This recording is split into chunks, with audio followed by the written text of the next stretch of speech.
Morning students, chapter number 12 is about air, water and weather. सबसे पहले बात करते हैं वेदर की, क्या होता है, कैसे जो वेदर में चेंजेस होते हैं। अभी जैसे सर्दी है, फिर गर्मी आती है, बरसात का मौसम भी आता है, रेनी सीज़न आता है। तो इस तरह से ये चेंजेस किस वजह से होते हैं, इनके बारे में पूरा कंप्लीट डिस्कस करेंगे। ठीक है, जैसे यहाँ पे देखो दिखाया भी हुआ है कि ये विंटर का है ना, यहाँ पे स्प्रिंग सीज़न आया हुआ है, ये रेनी सीज़न का है और ये समर सीज़न का है। ठीक है, वेदर क्या है, एटमॉस्फेयर की फिजिकल स्टेट है, जिसको हम किसकी टर्म में डिफाइन करते हैं, एयर, क्लाउड्स। ठीक है, air pressure, humidity, rain, sunshine of a place. किसी प्लेस में कैसी एयर है, कैसे क्लाउड्स हैं, ह्यूमिडिटी कितनी है, बारिश कितनी है, सनशाइन कितनी है, उस अकॉर्डिंग हम वहाँ का वेदर डिफाइन करते हैं। Most of our day to day activity are influenced by the change in weather. The change in weather occur due to the sun. जितनी भी हमारी एक्टिविटीज़ होती हैं वो वेदर में चेंज के कारण होती है, और जो वेदर में चेंजेस होते हैं वो सन के कारण होते हैं। ठीक है, अब सन के कारण कैसे होते हैं वो देखते हैं आगे। The sun and change in weather. देखो, सन क्या होता है कि हमारी जो अर्थ है ना, वो क्या करती रहती है, जो हमने पढ़ा है कि प्लैनेट्स कहाँ रिवॉल्व करते हैं।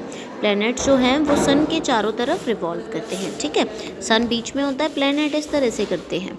ठीक है, जो साइड प्लैनेट ऐसे सन के बिल्कुल सामने होती है, सीधे होती है। देखो यहाँ पे एक और चीज़, डे और नाइट जो फॉर्मेशन होती है ना, ठीक है, डे एंड नाइट, वो भी अर्थ की रोटेशन की वजह से जो सन के चारों तरफ अर्थ रोटेट करती है उसकी वजह से होती है। देखो, अर्थ रोटेट करती है अपनी एक्सिस पे, एक बार इधर घूमेगी, एक बार इधर घूमेगी। तो जो पोर्शन सन के सामने होगा वहाँ पे तो क्या होगा, डे। जो पोर्शन सन के अपोजिट में चला जाएगा वहाँ पे नाइट। यहाँ पे सब जगह देखो, इधर सामने सामने तो डे है और पीछे क्या है, नाइट है। ठीक है, जैसे एक बॉल पे अगर तुम सामने से टॉर्च की लाइट डालते हो रात को, तो टॉर्च के फ्रंट वाला पोर्शन पे ही लाइट पहुंचेगी ना, पीछे वाला क्या रहेगा, उस पे तो अंधेरा रहेगा। तो इसी तरह से हमारी अर्थ पे होता है।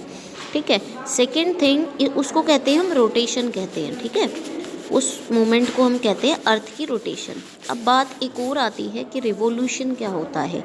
रिवोल्यूशन अर्थ की वो मोमेंट होती है जब अर्थ सन के चारों तरफ चक्कर लगाती है। ठीक है, तो उस केस में क्या होता है, देखो यहाँ पे जो सामने है, अर्थ का लगभग पोर्शन जो है सन के सामने है, इधर भी। तो देखो यहाँ पे क्या होता है कि अर्थ जैसे जैसे बहुत लंबे टाइम में घूम के आती है वो, तो जब तक वो सन की साइड रहेगी, मैक्सिमम लाइट अगर सन की आती रहेगी तो उस रीजन में समर होगा।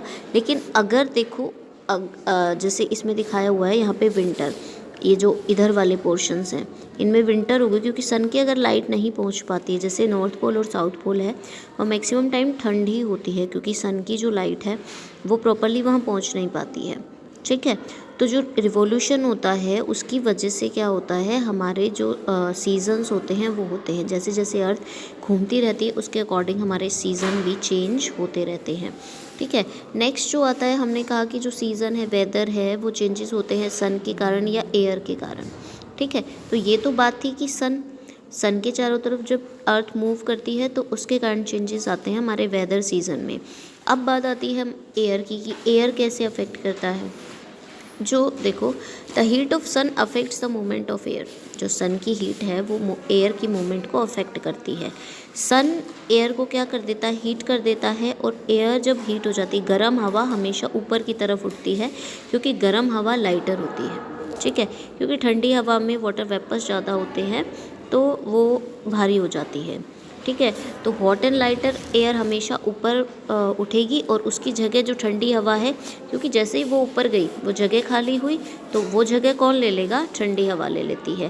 This movement of air causes wind. इसको ये जो मूवमेंट होती है इसकी वजह से क्या होती है, देखो, एक तो होता है बेटा एयर, ठीक है, और एक होता है विंड, है ना। इन दोनों में डिफरेंस क्या है, विंड कहते हैं हम मूविंग एयर को। किसको कहते हैं, मूविंग एयर को। जो एयर मूव करती है वो होती है विंड। जनरली हम दोनों को हवा कह देते हैं, बट मूविंग एयर को विंड कहते हैं, और एयर सिंपली एयर है ही। अब उसकी वजह से दो ब्रिजेस बनते हैं, एक तो सी ब्रिज और एक देखो बनता है लैंड ब्रिज। मैं दोनों को साथ में एक्सप्लेन कर देती हूँ।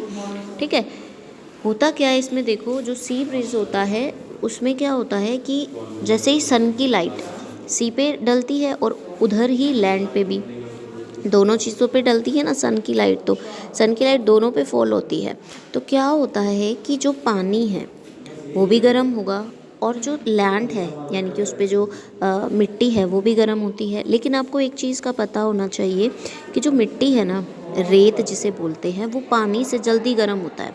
तो जैसे दिन में तेज़ धूप आती है तो जो लैंड रीजन होता है ना वो जल्दी गर्म हो जाता है, तो वहाँ की एन है ये, वहाँ की जो एयर है वो भी गर्म हो जाती है। ठीक है, वो क्या हो जाती है कि वो एयर भी है वो क्या हो जाती है, गर्म हो जाती है, तो वो ऊपर उठती है। तो उस केस में जो सी है वहाँ की एयर आती है कहाँ पे, लैंड तक, उसकी जगह लेने के लिए। तो क्या बन जाता है, सी ब्रीज बनता है। डे टाइम में सी ब्रीज बनता है। ठीक है, समझ आई। दिन में जब सनलाइट की वजह से लैंड जो होती है, रेत जो गर्म हो जाता है, वहाँ की जो हवा होती है वो ऊपर की ओर उठती है, तो उसकी जगह को लेने कौन आता है, उसकी जगह को लेने आते ही सी। तो सी के ऊपर हवा होती है, तो सी से लैंड तक एक ब्रिज बनता है जिसको हम सी ब्रिज कहते हैं। ठीक है। नाइट में क्या होता है, रेत जितनी जल्दी गर्म होता है ना उतनी जल्दी ठंडा भी हो जाता है, बट पानी जो गर्म हो गया वो अभी भी गर्म है, वो ठंडा होने में टाइम लेता है as comparison to the land region. ठीक है, तो क्या होता है कि मिट्टी तो ठंडी हो गई, रेत ठंडा हो गया, तो रेत के ऊपर तो हवा वहीं रहेगी, लेकिन सी की जो हॉट एयर है वो ऊपर की तरफ जाएगी और वहाँ से उसकी जगह लेने कौन आएगी, लैंड एयर आएगी। तो इसलिए क्या बनेगा, लैंड ब्रिज बनेगा। सी ब्रिज जो होता है वो डे टाइम में बनता है और जो लैंड ब्रिज है वो नाइट टाइम में बनता है। NIGHT। ठीक है, ये चीज़ का ध्यान रखना कि ये तो डे टाइम में, ये नाइट टाइम में, और एक बार अच्छे से इसको पढ़ोगे तब समझ आ जाएगा कि क्या होता है। मेन चीज़ यही है कि जो चीज़ गर्म होती है वहाँ की एयर राइज करती है, ठीक है, राइजेज अप, और उसकी जगह लेती है दूसरी जगह की। तो जहाँ से आती है, जैसे सी से आ रही है तो सी ब्रिज, लैंड से आएगी तो लैंड ब्रिज। ओके।